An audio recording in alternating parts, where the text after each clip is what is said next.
Hello and moin, ladies and gentlemen, Donspektor here, today with another review. And today I have for you the Fossio Audio PH05. Yes, today we are taking a look at this interesting device with 5 knobs, which by itself not super new, but look at this, 5 outputs and an input. So yes, today I'm taking a look at reviewing the Fossio Audio PH05, and a short disclaimer here. This has been sent to me from Fossio Audio, but I have not been asked, influenced, or to get anything, to say anything positive or negative about this device. Everything here is exactly as how I found it, and I will not spare criticism if there is any. So first, as usual, let's take a look at the box. That's the box. Undescriptive, thin cardboard, black, with an open sticker on it. Then you would just open it like that. And if I manage to open it, here you have an kind of 1.5 centimeter thick layer of foam. And beneath that, here would be the axial amplifier, here the accessories, and the manual. So there isn't much to it in the unboxing here. So let's directly take a look what accessories you get. Directly throw this into a picture. First, charging brick. As you can see, it's relatively small. Cable is about, I want to say like 1.2 meters long or so. Not the longest. That might be an improvement potential here for some use cases, at least where I can see a device like that. Possibly a bit longer charging cord would be nice. And then you get this relatively thick 3.5 millimeter to 3.5 millimeter male audio jack cable, and that shit is, yeah, as you can see, a bit on the thicker side. It's braided. It actually is smoothable relatively easily if you just do motion like this. And overall, this is about a bit longer, I think 1.5 meters or so. I think it gets the job done just fine, and I have no problem with the cable they provide you. So that's it with the accessories. Then let's take a look at the actual build quality. And I think this is where actually the PH05 has a lot of positives for this 50-ish price point that it has. This thing feels heavy. It feels well made. And let me again show you just how thick the sheet of metal on the top is. Let me just turn on my measuring thingy here. And when we measure a thing on the top, 3.4 or 3.3 millimeters. This is a thick ass metal on the top, and even the sides, as you can see here, this is probably millimeter or so. That also feels well made overall and feels very, very robust. So this is I think something that I could see a small studio or something like this using, because it feels like, oh, if it just flips around and maybe it even falls on the table once, I think it should survive that. It feels very robust overall. Also adding to the niceness, but I think overall, you see these corners here, because this is bent upwards with steel or aluminium, like this, but they still smooth the corners out, so that's nifty. There's no sharpness to it, everything feels nice and round, and yeah, generally, as I said, like, the casing itself is really good. On the bottom, you have 4 rubber feet. Those are about like 3 millimeters high. They're glued on, and I tried to apply them off in my unboxing because I thought there were screws beneath. The glue actually is pretty solid, and it's very difficult to remove. And then let's take a quick look at the outputs here. Those seem to be integrated well. Like when I removed my headphones and I stuck my IEMs in and stuff, they all stayed in place fine. And yeah, I have no issues with the outputs whatsoever. And then last but not least, when you talk about build, the on and off button here is absolutely fine. It has a decent pressure point. It doesn't feel too mushy. For this price point, absolutely no complaints. Same goes for the knobs. I really like these small knobs here. Those have some resistance. They turn very smoothly. And because there's some resistance, they also turn very precisely. So you can set them up exactly how you want. And in my unboxing, I complained that this thing was a bit scratchy here. If that happens to you, because yeah, this sheet of aluminium can bend a bit, or like might not be the flattest, just pull one of the knobs a tiny bit up, and then you get rid of the scratchiness. And yeah, then last but not least, the big knob. That has a tiny bit less friction than the small knobs here, but overall also nicely to rotate and feels very precise too. I'm not sure what material the knobs are. I think these are all metal, and yeah, this generally, like, build quality for this price point is really, really solid overall. And then after we talked about build, let's talk about connectivity and power. Yeah, this is a simple amplifier. It only has one input of 3.5mm here at the front, and that's it. So this kind of goes over into usability already, but I would really like to see the input actually being at the back, or even better, you get a second input at the back. So in situations where you have it somewhere at home or in studio, you can just plug it in at the back, and then at some point maybe you're like, okay, let me just quickly share something from my smartphone or laptop, then you can use the front out input.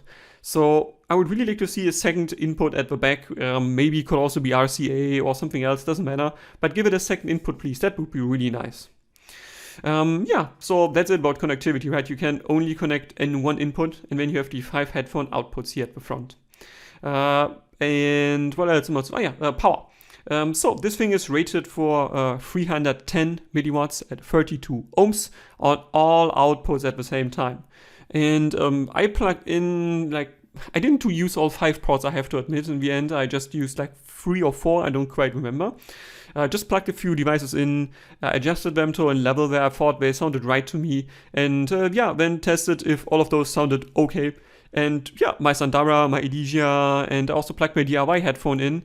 And here, yeah, also one IEM at the same time. That worked fine. We talk more about IEMs a little bit later on. So generally, I think this is enough power for most situations where you would want a bit more power. I think possibly my Sandara does a bit better with a bit more power. Possibly also my DIY headphone, but it's really not a lot. And yeah, this should have power for basically all situations you would want. A quick side note here, my DIY headphone has 300 ohms, but at like 110 decibels or so it's still pretty efficient. So yeah, overall, I think in terms of power, there's no issues here. Connectivity, as I said, a second input would have been nice overall. Then next, let's come about usability. And let me be absolutely clear, right? I'm not a professional audio user. I'm not in studio. I do not do any mixing work, no mastering, no monitoring. So I will try to give you the best impressions here in terms of usability for a situation where I think this might be used in more studio workish environment. But myself, I'm a reviewer and I'm an audio enthusiast, so I like good audio, but I don't necessarily need 5 outputs at the same time. And I think I will directly start with myself from my point of view, how I see this device. For sharing music in a home situation, like near a TV or near your desktop somewhere, where you just want to share music, I think it does a good job for that. You can plug in whatever you want, you get it to the same level as another device that you have plugged in, and it just does this exactly fine. However, what I didn't quite enjoy is the way how it sounds, and more about that later on. But yeah, for pure A and B testing, I think this does a pretty decent job, and if you're just into headphones, I think this will do most of what you ever need. But for the other use cases, yeah. So, I have read a few other reviews about this because I'm a bit curious what people think, and somebody complained it doesn't have a monitoring function. Yeah, you can't change it to monitoring, that's true, but is this really what you would need it for? Not entirely sure. But what I really think that this should have for every more professional situation, a second input. That really is important. And what is nice about it, it has if you press this shortly, it just mutes all of your outputs. That's nifty. But I can also see a use case for having an individual mute button on all of those things here. That might be a small improvement, but again, you can also just dial it down to 0 and then it will be basically silent. So not a big issue for me, but I can see why some people wrote a few additional mute buttons for individual volumes would be nice. So yeah, that's just what I read, right? So I just give you here a quick overview what users that possibly use this in a more studio environment would have thought over.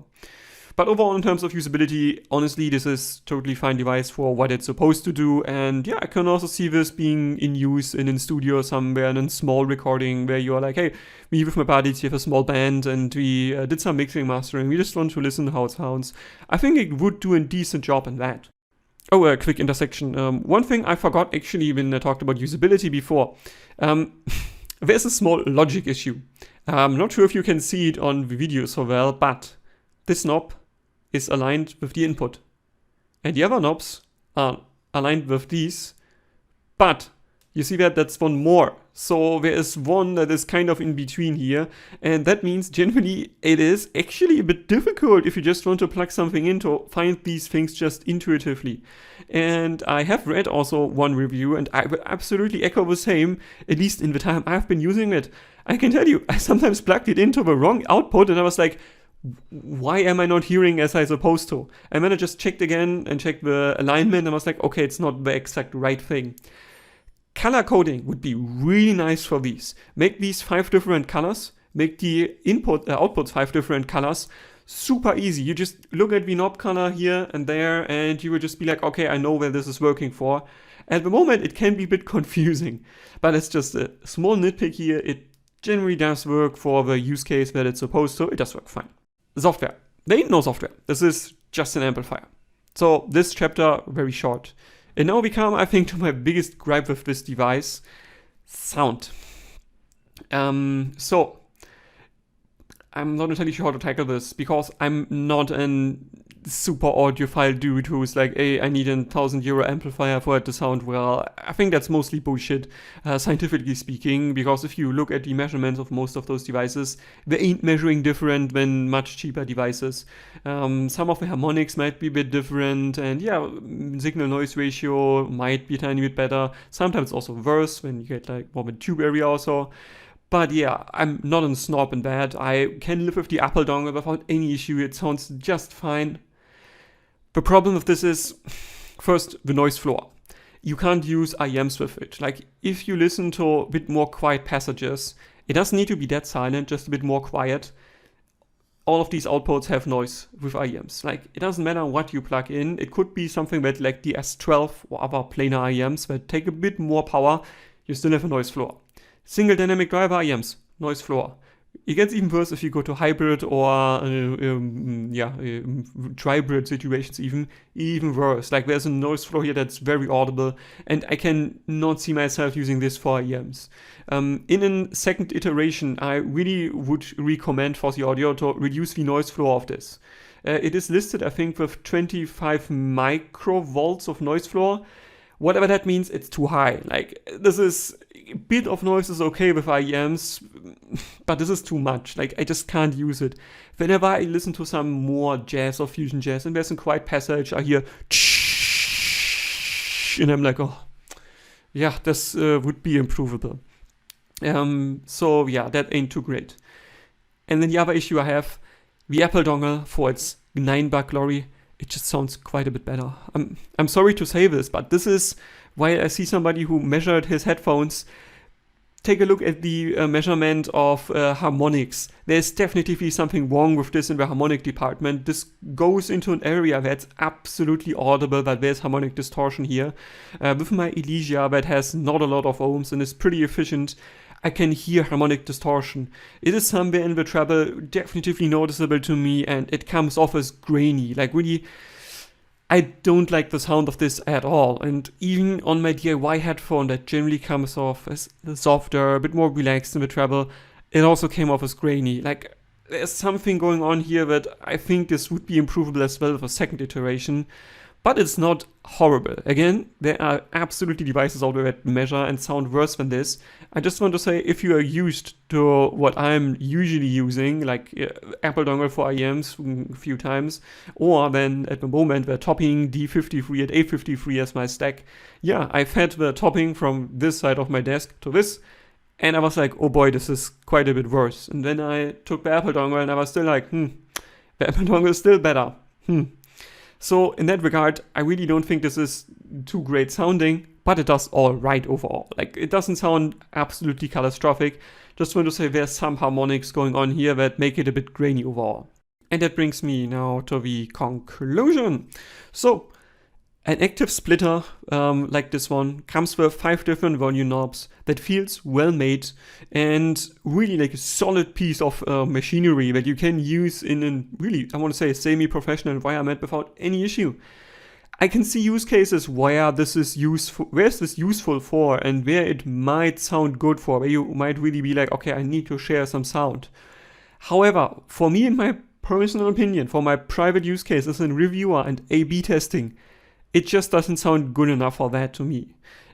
For sure, like this is fine enough, right? If some of my my laptops sound similar to this, but the harmonic distortion this has, I just can't live with it. Like, I really tried to listen to a few devices and IEMs, and the noise floor combined with the harmonic distortion that this thing has, I just can't get over it. For A/B testing, if I'm just doing quick A/Bing to just get to know how my headphones compare, I think it does a decent job in that.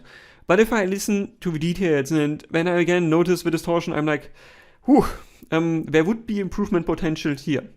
And yeah, takeaway for you should be, if you are somebody who uses this in a desktop environment at home and you share music relatively often, this is a really nice solution. The passive splitters that would you plug one thing in and it splits into 4 other or 5 ones in this direction, the nature of these is just not so great. And the problem is you can't also level your individual signals, right? Not possible. So for this pricing, I would say this is absolutely useful in specific environments.